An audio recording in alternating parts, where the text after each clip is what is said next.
Je m'appelle Marion, je suis en diplôme d'état de conseillère en économie sociale et familiale au lycée Simone Veil de Dijon et j'effectue mon stage à la caisse d'allocation familiale de Côte d'Or. Donc je vais vous présenter la sécurité sociale qui se compose d'un ensemble d'institutions qui ont pour fonction de protéger les individus des conséquences de divers événements ou situations généralement qualifiées de risques sociaux. On distingue plusieurs types de risques qui forment les 6 branches de la sécurité sociale. Donc on va retrouver la branche maladie, la branche accident du travail, la branche famille, la branche autonomie, la branche retraite, puis enfin la branche cotisation et recouvrement. La branche famille est organisée en un réseau de 101 caisses d'allocation familiale, départementale couvrant tout le territoire, avec une caisse nationale des allocations familiales, CNAF, située à Paris. Je vais plus préciser la branche famille de la sécurité sociale, car c'est là que nous retrouverons la CAF. Donc, dans la branche famille de la sécurité sociale, il y a 4 domaines d'intervention. L'enfance et la jeunesse, la scolarisation et l'insertion, la petite enfance et le logement et cadre de vie. Donc la CAF de Côte d'Or se trouve 8 boulevard Clémenceau à Dijon. Il existe des permanences qui sont assurées en Côte d'Or par des travailleurs sociaux de la CAF. Donc on peut retrouver Quetigny, Arnel-Duc, Talent, Chenot, Fontaine-Douche et plein d'autres. Bonjour, je m'appelle Maurice Grovogui. Je suis travailleur social à la Caisse des allocations familiales de la Côte d'Or depuis 2020, mars 2020. Ok, donc on va commencer. Quelle formation avez-vous suivi pour exercer ce travail ? Alors moi je suis diplômé, j'ai le diplôme d'état de conseiller en économie sociale et familiale. Je travaille au service d'intervention sociale de la Caisse des allocations familiales. Il faut savoir qu'à la Caisse des allocations familiales, le métier du travail social, on recrute principalement par la direction, c'est un choix de la direction, sont recrutés les diplômes d'assistante de service social et les diplômes de conseiller en économie sociale et familiale. Quelles sont vos missions au sein de ce travail ? Alors, ce qu'il faut retenir, à la Caisse des allocations familiales, nous avons des missions qui émanent de la Caisse nationale. C'est-à-dire que dans toutes les caisses d'allocations familiales, il y en a 102 CAF en France. Et donc, du coup, on a tous les mêmes missions. Donc, on a des missions spécifiques. Et donc, les travailleurs sociaux, en tout cas en Côte d'Or et même ailleurs, exercent des missions particulières qui sont la séparation. Nous recevons les allocataires quand elles déclarent des séparations sur le CAF.fr. Nous recevons également les personnes dans le cadre d'un divorce. Nous avons aussi des missions pour nos allocataires qui ont un décès de conjoint ou d'enfant. Nous avons aussi une attention particulière pour nos allocataires qui sont parents isolés, qu'on appelle l'offre parents seuls.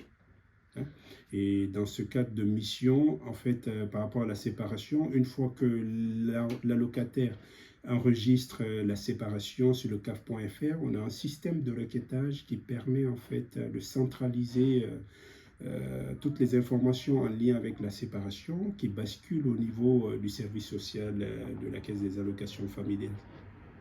Nous avons 2 assistantes et 12 travailleurs sociaux, ce qui permet aux assistantes, en fait, en fonction du territoire, il faut savoir que nous sommes territorialisés. Chaque travailleur social a un territoire, nous couvrons toute la Côte d'Or. Et donc, en fonction du lieu d'habitation de l'allocataire, un rendez-vous lui sera proposé auprès d'un travailleur social qui va l'accompagner dans ses démarches, si c'est en lien avec la séparation. Nous accompagnons les allocataires dans leurs démarches juridiques. Nous les accompagnons aussi pour ouvrir des nouveaux droits auprès de la CAF et aussi nous les accompagnons dans les démarches autres que les démarches de la CAF en lien avec les partenaires implantés sur le territoire, à savoir le conseil départemental et si besoin les associations qui accompagnent aussi les familles. Quelles sont les qualités à avoir pour exercer ce métier ? Alors les qualités à avoir, les qualités, ce qu'il faut savoir c'est que C'est un métier où déjà il faut être vraiment disponible soi-même, c'est-à-dire que faire abstraction de ses propres problèmes, parce que quand on est en difficulté soi-même, je trouve qu'on ne peut pas être disposé à accompagner les familles dont on a la charge. Et donc il faut savoir déjà que c'est très compliqué pour les familles dans le cadre d'une séparation de se livrer.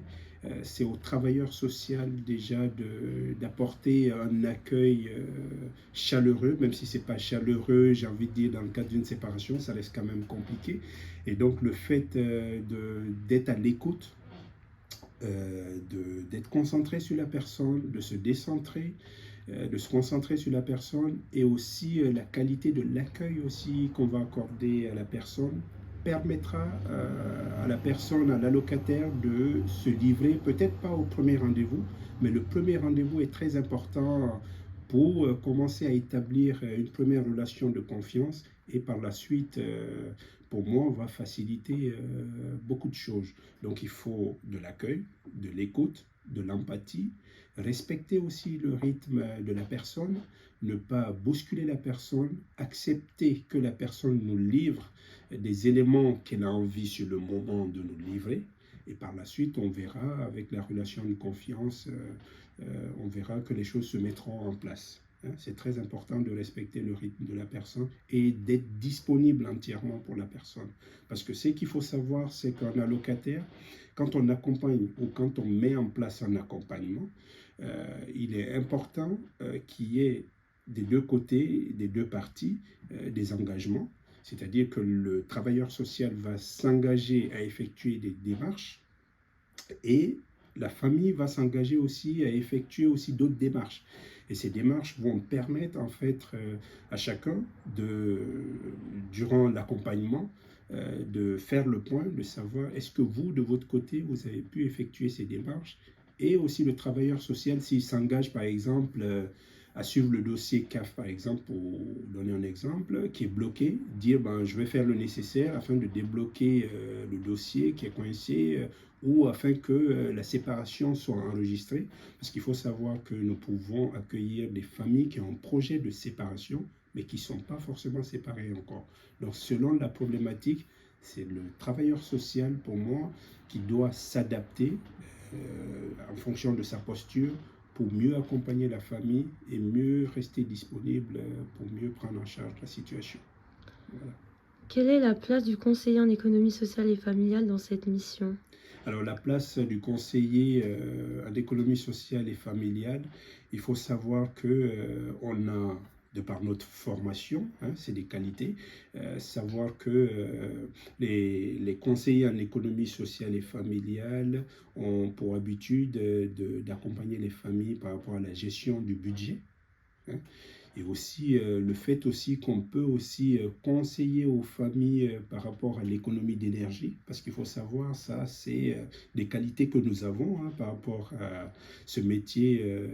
Je ne sais pas si vous avez fait le BTS. Le BTS, du coup, on parle de l'habitat-logement, qui permet tout bêtement d'apporter des petits conseils à la famille qui petit à petit va s'en apercevoir que ces petits conseils porte fruit, en modifiant, en accompagnant la famille au changement pour modifier sa posture, pour effectuer des économies d'énergie, par exemple. On le voit, on est en plein dedans.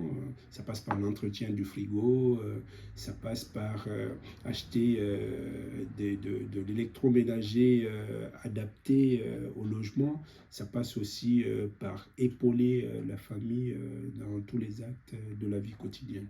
Voilà, pour moi, le travailleur social, le conseiller en économie sociale et familiale, pour citer le diplôme de conseiller en économie sociale et familiale, pour moi, c'est un diplôme qui permet d'accompagner, et je pense qu'on a tout à fait notre place, d'où le choix d'ailleurs de l'institution, parce qu'il faut savoir que les conseillers en économie sociale et familiale, ces conseillers avant travaillaient, pour la plupart, étaient beaucoup détachés dans les centres sociaux, dans l'histoire de la CAF, ce qui permettait d'accompagner des familles, de mettre en place des activités par exemple, de cuisine avec les familles, sur les habitants du quartier. Voilà, donc les conseillers en économie sociale et familiale ont tout à fait leur place entièrement. Voilà. C'est tout bon, merci.